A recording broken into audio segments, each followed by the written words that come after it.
మార్చి 8 సందర్భంగా వికారాబాద్ జిల్లాలోని చైతన్య మహిళా సంఘం నిర్వహించిన మహాసభలలో పీకేఎం రాజా నరసింహ గారు మాట్లాడుతూ మహిళలు ప్రజా సంఘాలతోటి మమేకమై మహిళా ఉద్యమాలను చైతన్యం చేసినప్పుడే సమాజంలో మార్పు వస్తుంటుంది. ఆ మార్పు కోసమైనా మహిళలు ఐక్యంగా వివిధ ప్రజా సంఘాలలో సభ్యులుగా ఉండి ముందుకు నడవాలని పిలుపునిచ్చారు. ఈ సందర్భంగా చైతన్య మహిళా సంఘం రాష్ట్ర కన్వీనర్ గారు జ్యోతి గారు మాట్లాడుతూ ప్రజా పోరాటాలలో మహిళల పాత్ర అంటే అది ఇప్పటిది కాదు. 18వ శతాబ్దంలో బ్రిటిష్ సామ్రాజ్యవాదులు అడవి తుంగలను కొట్టి రైలు మార్గాలను పరుచుకుంటున్నప్పుడు తిరుగుబాటు చేసిన ఆదివాసుల పోరాటాలు అప్పటించే ఉన్నాయి. ఇప్పటికీ ఆ పోరాటాలు కొనసాగుతూనే ఉన్నాయి. ఆ పోరాటాలలో మనము మమేకమై స్త్రీ చైతన్యాన్ని నిరూపించుకోవాల్సిన అవసరం ఎంతైనా ఉందని మాట్లాడారు జ్యోతి గారు. రండి ఓ మహిళల సంఘం పెడుదము, చైతన్య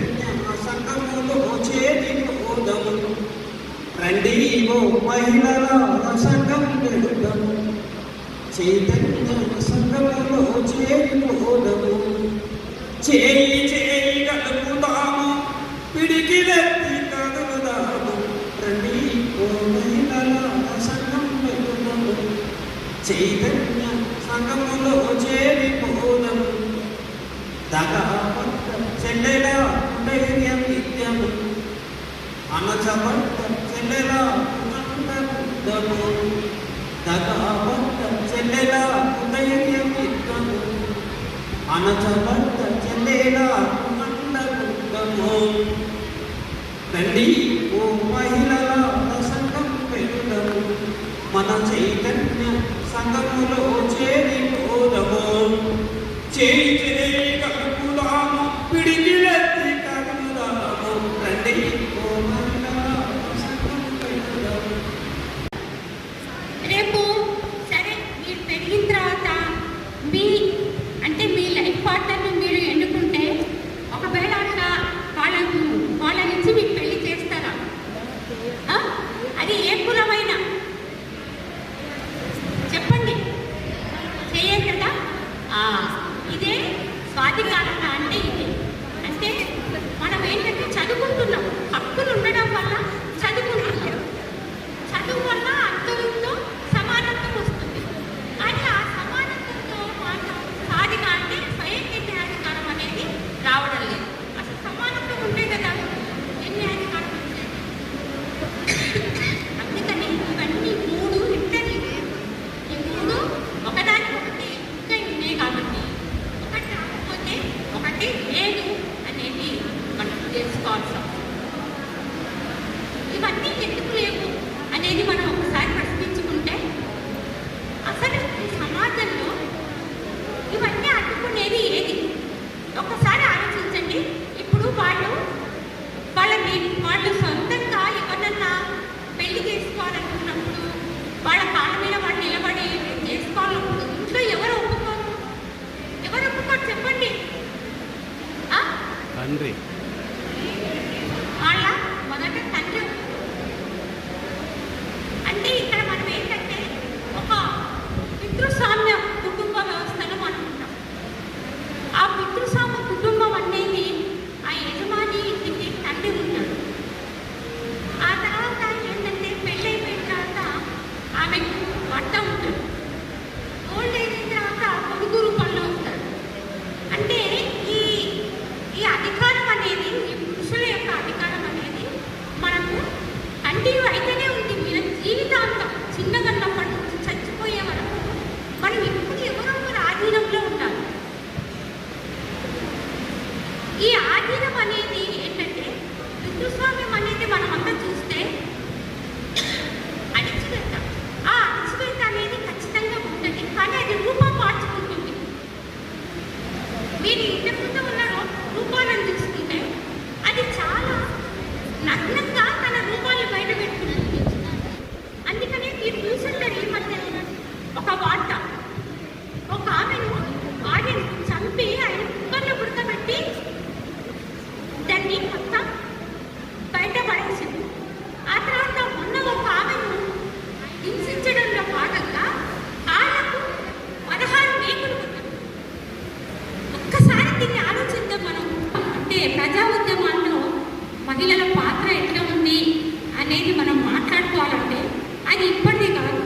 అది మనము 1800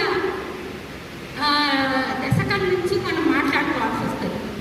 ఎందుకంటే అప్పుడు మొదట మనం బ్రిటిష్ వాళ్ళు మన దేశాన్ని పాలించేటప్పుడు మన దేశంలో తిరుగుబాట్లు పెద్ద ఎత్తున జరిగినాయి. ఆ తిరుగుబాట్లు మనం చూసుకుంటే అది ఆదివాసీ ప్రాంతాల్లోనే ఫస్ట్ మొదలైనవి అనేది మనకు చరిత్ర చెబుతుంది. అది సంతాల్ తిరుగుబాటు అయితేనేమి, బస్తర్ తిరుగుబాటు అయితేనేమి, తర్వాత కొమరం భీం తిరుగుబాటు ఏమి, బిర్సా ముండా తిరుగుబాటు, ఇవన్నీ కూడా మొట్టమొదట అక్కడి నుంచే మొదలైనవి. ఎందుకు? వాళ్ళకి అడవి మీద అధికారం, ఆ అడవి మీద అధికారంతో వాళ్ళు జీవనం కొనసాగిస్తున్నారు. డైరెక్ట్గా బ్రిటిష్ వాళ్ళు పోయి ఇక్కడి నుంచి మీరు వెళ్ళిపోవాలా, ఈ అడవులన్నీ మేము మా ఖనిజ సంపద అంతా తీసుకుపోతామని వాళ్ళు అంటే వాళ్ళ జీవన పోరాటం. అందుకని వాళ్ళకు పోరాడి చావడం తప్ప వేరే దారి లేదు. అందుకనే వాళ్ళు అంత ఉధృతంగా ఆ పోరాటాల్లో ముందున్నారు. అసలు కొమరం భీము భార్య అయితే బీజుబాయి, ఆమె తన పిల్లగాన్ని నడుముకు కట్టుకొని బ్రిటిష్ వాళ్ళతో ఫైట్ చేసింది. భర్త చనిపోయినాక ఆమె 3 ఏళ్ళు కఠిన కారాశిక్ష విధించబడింది. ఆమె అనుభవించింది కూడా. తర్వాత శక్తి అనే ఒక ఆదివాసీ మహిళ కూడా తను యుద్ధం ఎట్లా చేస్తారో అట్లా యుద్ధ రంగంలో ఉండి బ్రిటిష్ వాళ్ళని ఎదుర్కొంది. ఎంతోమంది మహిళలు చనిపోతే కూడా ఈ ఉద్యమం ఆకుండా ముందుకు వెళ్తూనే ఉంది. ఈ ఆదివాసీలు ఇంత ముందుకు అప్పుడున్న టైంలోనే వెళ్ళి వాళ్ళు 75 ఏళ్ళ క్రితమే అంత ముందున్నారు అంటే వాళ్ళు మన దేశం వాళ్ళతో కాకుండా వేరే దేశం వాళ్ళతో పోరాడారు అనేది మనం అనుకోవచ్చు. కానీ ఇప్పుడు మనం చూస్తే మిత్రులారా, ఇప్పటికీ కూడా ఛత్తీస్గఢ్, బస్తర్, మధ్య భారతం మొదలైన ప్రాంతాల్లో, అటవీ ప్రాంతాల్లో మనం చూస్తే ఆదివాసీల జీవితం చాలా భయంకరంగా మారుతుంది. వాళ్ళు చేసే పోరాటానికి అంటగా అక్కడ ఒక మావోయిస్ట్ ఉద్యమం అనేది ఉంది. వాళ్ళు ఏంటంటే ఇక్కడున్న ఖనిజ సంపద మాది, ఇక్కడున్న భూములు మావి, ఇక్కడున్న జీవనోపాధి మాది అని వాళ్ళు ఫైట్ చేస్తుంటే వాళ్లకు అంటగా ఉద్యమాలు జరుగుతుంది. కానీ అది ఏమీ పట్టించుకోకుండా ఇప్పుడున్న కేంద్ర రాష్ట్ర ప్రభుత్వాలు మొత్తం ఈ ఆదివాసీలు విడిచిపెట్టాలనే దాంతో పెద్ద ఎత్తున బలగాలను పెంచుతున్నాయి. అందులో ముఖ్యంగా నలిగిపోయేది మహిళలు. ఎందుకంటే మేము ఈ మహిళలు నలిగిపోతున్నారు కాబట్టి ఒక చైతన్య మహిళా సంఘంగా ఈ విషయాన్ని మేము ఎక్కువ ప్రచారం చేయాల్సి వస్తుంది. అక్కడ ఉన్న పురుషులు మొత్తము ఈ పోలీసు దాడులను ఎదుర్కోలేక వాళ్ళ చేతుల్లో పట్టి చనిపోతామని వాళ్ళు అడవులలో పారిపోయి కట్టాల్సుకుంటుంటే వీళ్ళ చేతికి దొరికేది అక్కడ మహిళలు, పిల్లలు. 2.5 కిలోమీటర్లకు ఒక పోలీస్ క్యాంప్. తర్వాత ఎక్కడ చిన్న అనుమానం వచ్చినా వాళ్ళ చేతుల్లో ప్రాణాలు కోల్పోవాలి. ఇంతకుముందు మనము పోలీస్ క్యాంప్ ఉంటే మహిళ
ఆమె వెళ్తేనే ఆ ఉద్యమంలో ఆమె